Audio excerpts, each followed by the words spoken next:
What's good, Shellitronnn here. You can call me Shells, and I'm back again with a brand new video. And I'm going to keep it a bold, Bray Biscuit. The result of this game was exactly what we all believed it would be. Now, I know some of y'all saw how the Saints was looking against the Packers just last week. They did them dirty, did Aaron Rodgers dirty. I mean, did the whole city, the whole state, every single, I guess, fake team owner in part got done dirty. And we saw that Jameis had 5 touchdowns in that game. But I'm going to be real with you. I never at a single point thought to myself, okay, this is a real deal, consistent Jameis that we're going to get game after game after game. I knew that against this defense with known names and some names that aren't quite so known outside of the Panthers organization and the fan base, man, I knew for a fact that in this game, Panthers versus the Saints in Carolina, in the bank, they tried taking away the keep pounding chant.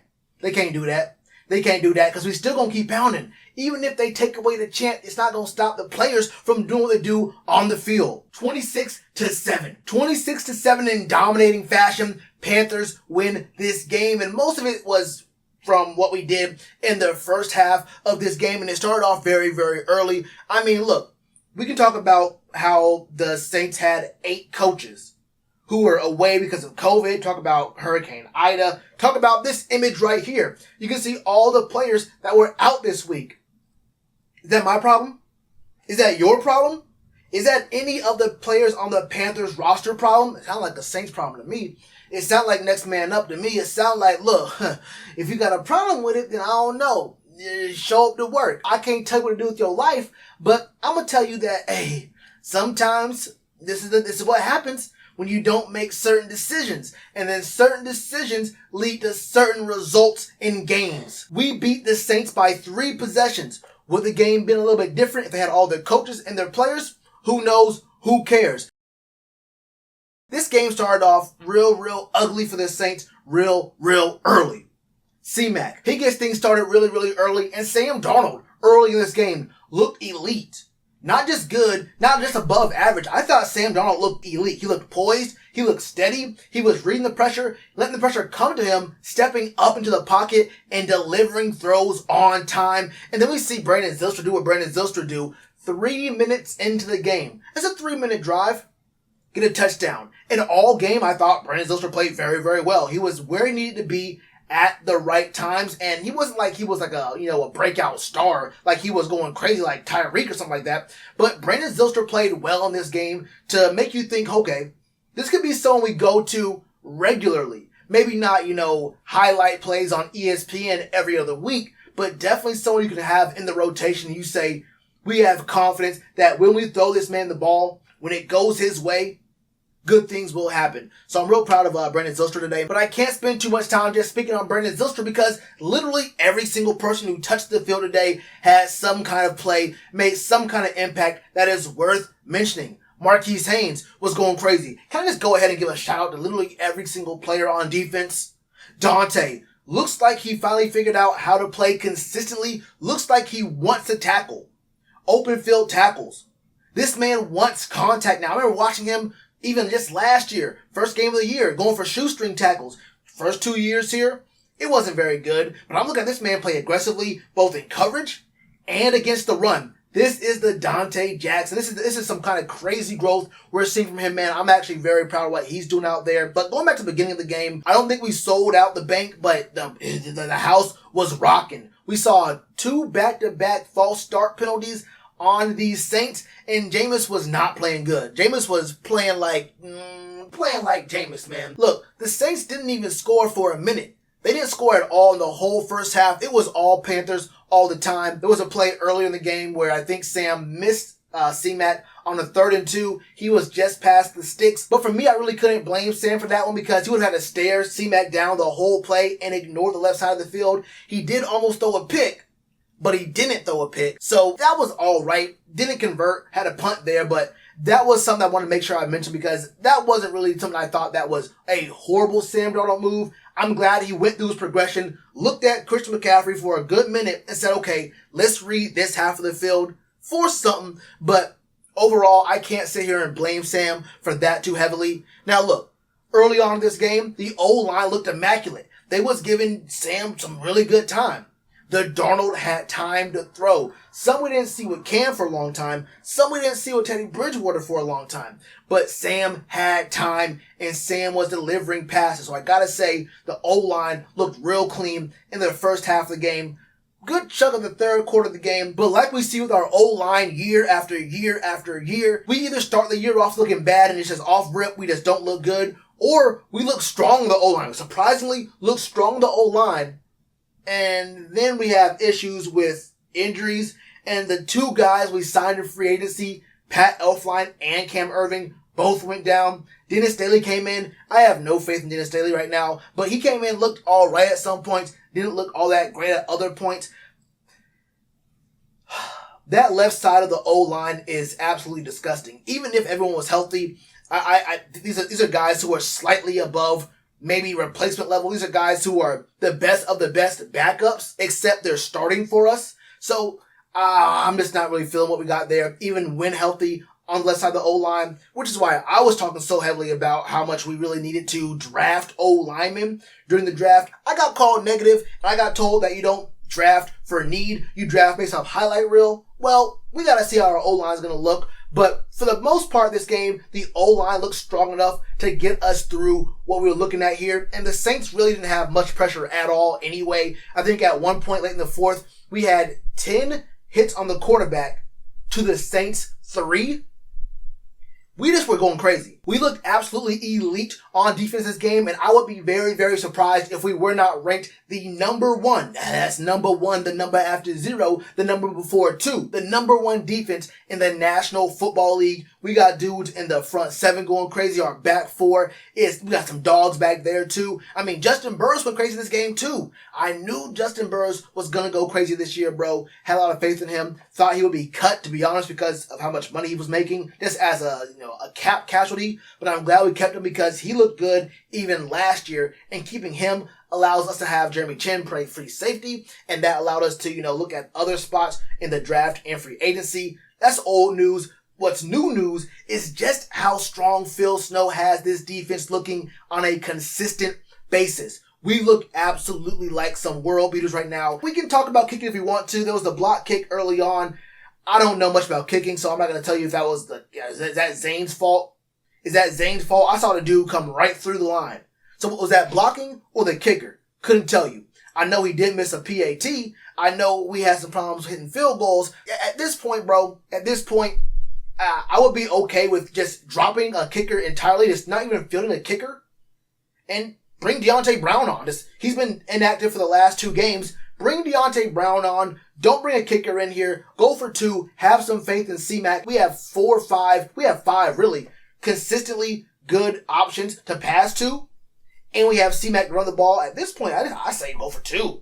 I say we have a team that might be the best suited in the entire league to always go for 2. And looking at how bad we've been kicking the ball lately, I mean, hell, we really can't do much worse. We really can't do much worse. You may as well go for 2 and run the numbers. And if it ends up being 50%, then cool. At that point, you're just basically hitting PATs anyway. You miss 1, then you get 2 on the next one. That's fine. You get 14 points on 2 touchdowns. The math works out. I did the math in my head. I know I'm a genius, but look, let's go ahead and move on and talk numbers. Sam Darnold went crazy this game. 26 for 38, 305 yards. He had 2 touchdowns and a pick. Now that pick, I don't know what to really think about that, because the interception is on it's in his books, right? It's on his stat sheet. He got an interception. But the interception in question was an interception that in literally any other game in the history of the National Football League, in the future of the NFL, would never happen. He was already down basically, and he tries to flip the ball through 2 defensive tackles. I don't know what he was thinking. I just know he said, okay, we're up 17-0. We gotta go ahead and can we, for the fans at home, for the people betting out there, can we at least make this a show? And he just literally handed the ball to the Saints. He said, look, bro, we've been going crazy on you. Here's the rock, bro. Please take this. And are you gonna score? Is you gonna score or what? You gonna score? No? You don't feel it? You don't feel like doing that? You ain't gonna do that? Alright. Okay. You crazy, bro. You crazy, bro. I have no idea what the thought process was there, but he did get a pick. It's hard to say, I want to take it away. I don't want to give it to him because, it's a fake pick. On the other hand, such a bad decision deserves to be talked about and deserves to be on your record. So 2 touchdowns, 1 pick, did throw for over 300 yards, had a passer rating of 99.1, only got sacked twice. So for as much as I said I didn't like what I saw from our O-line and how much I didn't like our O-line, the Saints couldn't touch us. He only got sacked twice, and we sacked Jameis 4 times. And we had a lot of QB hits, a lot of pressure. A whole lot of pressure. And a couple sacks that got called back, including one later in the game where Brian just breaks through there and Jameis throws it behind his back and it ends up being called incomplete. It is what it is. We already won the game by that point. Game was over, but still, we had at least 2, maybe, I think it was at least 2 sacks that got called back that weren't counted. That's fine for us. Cmac, I felt like, I don't know. I felt like we tried a little too hard to get him going. We put him in positions where sometimes he has like these really great, huge runs down the field. Mostly outside nowadays. But other times we just sit there and just try to sledgehammer him in. And even when it's not working, we keep doing it. 24 rushes for 72 yards. That's 3 yards per carry. I don't like that. But we also did see Cmac get 5 receptions on 6 targets. So we do see that Joe Brady is looking to get Cmac 30 touches. That's back-to-back weeks of 30-plus touches. It is what it is at this point. He's going to get 30 touches in these games. He got paid. He's the face of the franchise. We have a game this Thursday against the Texans. And look, I know it's the Texans, right? I know it's the Texans. But I don't like having guys like Cmac get 30 touches and then have to turn around 2 days later. You feel me? Like I feel like we should have him with a little bit more rest, especially in a game where we were basically, we were stomping on these Saints, right? We were stomping on them. I would like to see Cmac get a little bit more rest on the sideline. We saw our receivers go crazy too. DJ had 11 targets, 8 catches for 79 yards. Gotta love that. We saw Cmac go crazy, like I said earlier. Brandon Zylstra looked very, very good. He had 3 catches for 44 yards. Dan Arnold was one of the biggest players early on in the game. Had like 50 yards, 55 yards on 3 different catches. We were sharing the ball. The offense was elite in the first half. Kind of sputtered a bit. I don't know what Joe Brady was thinking. Took his foot off the gas a little bit. And then tried to do a little bit too much when the game was already in hand. Several passes back to back to back when it was better to just run the ball and get that clock down a little bit. Ended up working out for us. Cmac went crazy. Then we had a deep pass to Robbie Anderson on the right side of the field. Got a touchdown on that drive a little bit later on. That was when Cmac just dove into the end zone, carrying 3-4 defenders on him. So, it wasn't too bad of a situation for us, but I felt like Joe Brady was a little bit out of sync with when to have his foot on the gas and when to play a little bit more conservatively and how long to be giving the ball to Christian McCaffrey when there are a bunch of other dudes on the team who can carry the load, who can share the burden like Samwise Gamgee, and they can also have an impact on the game. It don't gotta be 30-touch CMC every single game. But let me speak on the defensive numbers real quick because we got to talk about the defense and how elite they looked in this game. I already spoke on how good Justin Burns looked this game, but he actually led the team in tackles with 5. Also had a pass breakup. But let me talk about how Shaq Thompson has looked like he has emerged. Like I said in my last week's video after we beat the Jets, I felt like all he needed was to have 1 year separated from both TD and Luke because he didn't really have an identity before. He was really little brother to those 2 dudes.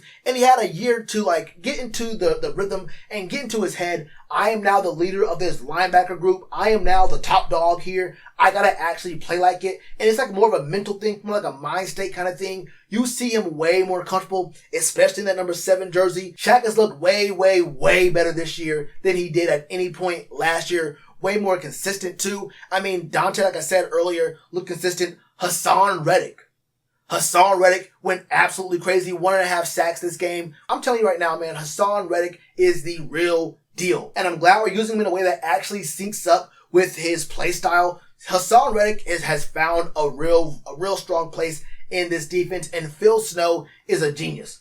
I won't lie to you. Phil Snow was an absolute genius. Started off strong. He was also had some pretty good adjustments. But honestly, when you're going against Jameis Winston, unless you're the Packers, I guess, apparently, he's gonna give you one, right? He's gonna give you a couple of them. So you just gotta wait for him.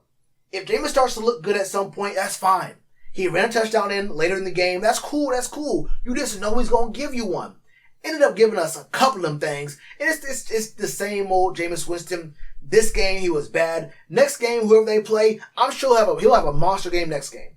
I have no doubt that Jameis will have a monster game next game. But we went absolutely crazy. 11 QB hits. We had 4 sacks, only 3 passes defended, but we also got 2 interceptions. So, I mean, look, the front 7 was going crazy. The back 4 was going crazy. The whole defense looked nice. This is what Panthers football should look like. A little bit of cardiac cats, just to go ahead and make us feel some, get the heart pumping later in the game. But we have the pieces in place that can really, really push to a playoff berth and maybe a win or two. I don't think this is our Super Bowl run for real, not yet. I can be convinced. But as it stands right now, I don't think we have the O-line to really push for a Super Bowl run, but I can definitely see us going to the playoffs, winning a game, maybe even 2 as a wild card. So we have to see how that works out later on. We want to see how our O-line shapes up, if guys can stay healthy and perform, because when healthy, they looked all right. They did look all right. But I don't have much faith in our depth for real. So we'll see how that works out for us. I'm just really glad to see this team clicking at the right time. I know it's week 2. And I know we've had a couple years looked really, really strong early on in the season. And then things taper off. I don't think that's how this year is going to go. Especially if we get our O-line right. We have the pieces in place to really go crazy this season, man. Once again, Panthers start off 2-0. Looking real good, man. 26-7. Over a division opponent. We are now number 1 in the division. That's how it feels, baby. This is what it should feel like to be a Panthers fan, man. That's my thoughts on it. What are y'all's thoughts? Let me know all your thoughts in the comments below. And you already know to do that like button. Cheers to you, appreciate the chance. Been told y'all I been the man. Been told y'all I had the gift. Tell a friend to tell a friend. Real ones gonna recommend. Count this as another win.